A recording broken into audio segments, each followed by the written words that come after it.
വിശ്വസിച്ചാൽ നിങ്ങൾ ദൈവത്തിൻ്റെ മഹത്വം കാണും. ആരാണ് ഇന്ന് പകൽ വിശ്വസിക്കുന്നത്?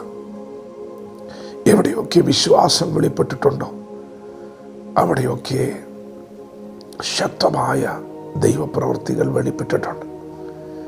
ഇന്ന് പകൽ നിങ്ങൾ വിശ്വസിച്ചാൽ ദൈവത്തിൻ്റെ മഹത്വം കാണും. ഇസ്രായേൽ മക്കൾ മിസ്രയീമിൽ പെരുകുകയാണ്.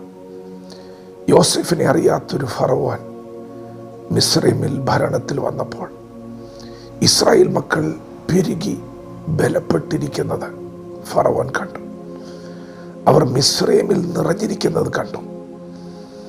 ഫറവോൻ മിസ്രയീമ്യരോട്, ഇസ്രായേൽ മക്കൾ ഇങ്ങനെ വർദ്ധിക്കാൻ തുടങ്ങിയാൽ ഒരു യുദ്ധമുണ്ടാകാൻ സാധ്യതയുണ്ട്.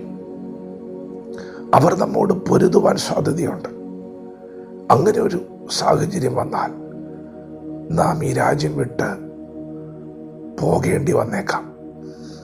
അതുകൊണ്ട് അവരോട് ബുദ്ധിയോടെ പെരുമാറുക.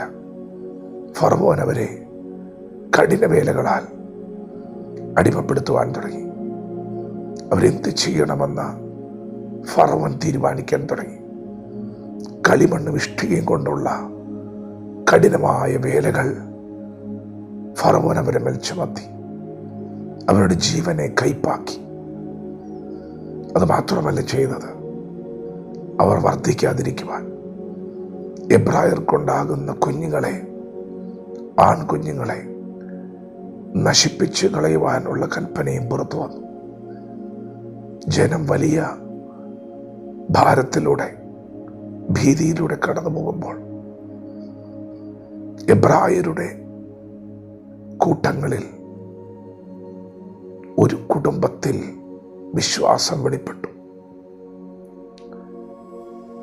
മോശെ കുഞ്ഞ് പിറന്നപ്പോൾ മോശയുടെ മാതാപിതാക്കൾ അവനെ ദിവ്യസുന്ദരൻ എന്ന് കണ്ടു. തിരുവെഴുത്ത് പറയുന്നു, വിശ്വാസത്താൽ അവർ അവൻ്റെ സൗന്ദര്യം കണ്ടു. അവനെ അവർ ഒളിപ്പിച്ചു വെച്ചു. 3 മാസം ഒളിപ്പിച്ചു വെച്ചു. അത് കഴിഞ്ഞപ്പോൾ ഒരു ഞാങ്ങണ പെട്ടകത്തിൽ അവനെ കിടത്തി നദിയിലൂടെ ഒഴുക്കി വിടുകയാണ്. അവൻ എന്തു ഭവിക്കുമെന്നറിയുവാൻ മോശയുടെ പെങ്ങൾ അങ്ങ് ദൂരെ നിന്ന് ആ കാഴ്ച കാണുകയാണ്. പ്രിയപ്പെട്ടവരെ, 3 മാസം വിശ്വാസത്തോടെ ആ കുടുംബം ഒരു പ്രവൃത്തി ചെയ്തപ്പോൾ ആ പ്രവൃത്തിയെ സ്വർഗത്തിൽ ദൈവം ഏറ്റെടുത്തു. ദൈവം അതിനെ ചലിപ്പിക്കുവാൻ തുടങ്ങി.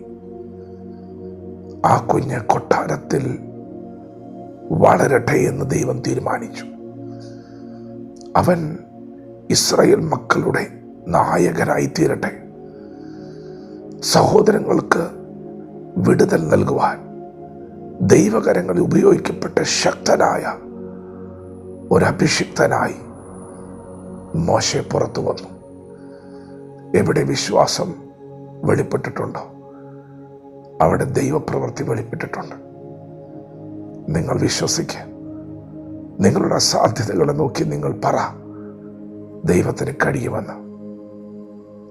വിശ്വസിച്ച് ചില സ്റ്റെപ്പുകൾ വയ്ക്കുക. ദൈവത്തിന് കഴിയുമെന്ന് പറ. വിശ്വാസം എന്നത് ആശിക്കുന്നതിൻ്റെ ഉറപ്പും കാണാത്ത കാര്യങ്ങളുടെ നിശ്ചയവുമാണ്. നിശ്ചയമായിട്ടും ദൈവം ചലിക്കും. നിശ്ചയമായിട്ടും ചില ദൈവപ്രവൃത്തികൾ നിങ്ങളെ കാത്തിരിക്കുന്നു. വചനത്തോട് പ്രതികരിക്കാം.